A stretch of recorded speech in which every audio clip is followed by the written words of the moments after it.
क्या आपने कभी ध्यान दिया है कि दुनिया की लगभग हर प्राचीन सभ्यता ने अपनी सत्ता को दिखाने के लिए भव्य इमारतों का सहारा लिया?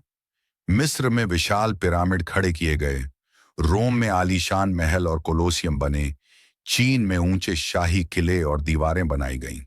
लेकिन जब हम मोहनजोदड़ो जैसी अत्यंत उन्नत और योजनाबद्ध सभ्यता को देखते हैं, तो एक सवाल अपने आप मन में उठता है कि इतनी विकसित सभ्यता में आज तक एक भी राजमहल क्यों नहीं मिला? क्या वहां वास्तव में कोई राजा नहीं था? या फिर राजा तो थे, लेकिन सत्ता का अर्थ हमारे आज के विचारों से बिल्कुल अलग था।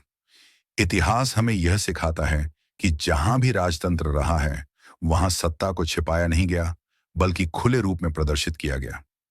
राजा अपनी शक्ति को महलों, ऊंचाई, भव्य भवनों और विशेष सजावट के माध्यम से दिखाते थे, ताकि आम लोगों को यह स्पष्ट रहे कि सत्ता किसके हाथ में है। लेकिन मोहनजोदड़ो में हमें ऐसा कुछ भी दिखाई नहीं देता। यहाँ की इमारतें लगभग एक जैसी हैं। न कोई असाधारण रूप से बड़ा भवन है और न ही कोई अलग थलग शाही परिसर। इससे यह संकेत मिलता है कि इस सभ्यता में सत्ता को दिखाना आवश्यक नहीं समझा गया। मोहनजोदड़ो की सबसे अनोखी विशेषता उसका समान और सुव्यवस्थित ढांचा है। पूरे शहर में ईंटों का आकार लगभग एक जैसा है, सड़कों की चौड़ाई एक जैसी है और जल निकासी की व्यवस्था भी हर जगह समान रूप से विकसित है। इतनी सटीक और एकरूप योजना किसी एक राजा की व्यक्तिगत पसंद से नहीं चल सकती। यह केवल नियमों, व्यवस्थाओं और सामूहिक अनुशासन से ही संभव है।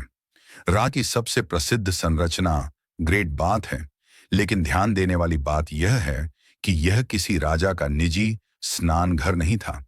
यह एक सार्वजनिक संरचना थी जिसका उपयोग सामूहिक रूप से किया जाता था। आज की दुनिया में भी सत्ता हमेशा किसी नेता के घर में नहीं होती, बल्कि संस्थाओं में होती है। संसद, न्यायालय और प्रशासनिक ढांचे ही असली शक्ति केंद्र होते हैं। संभव है कि मोहनजोदड़ो में भी व्यक्ति से अधिक संस्था को महत्व दिया गया हो। यह भी ध्यान देने योग्य है कि मोहनजोदड़ो में राजमहल नहीं मिले, लेकिन विशाल अनाज भंडार अवश्य मिले हैं। इतिहास का एक कड़वा सत्य यह है कि जो भोजन को नियंत्रित करता है, वही समाज को नियंत्रित करता है।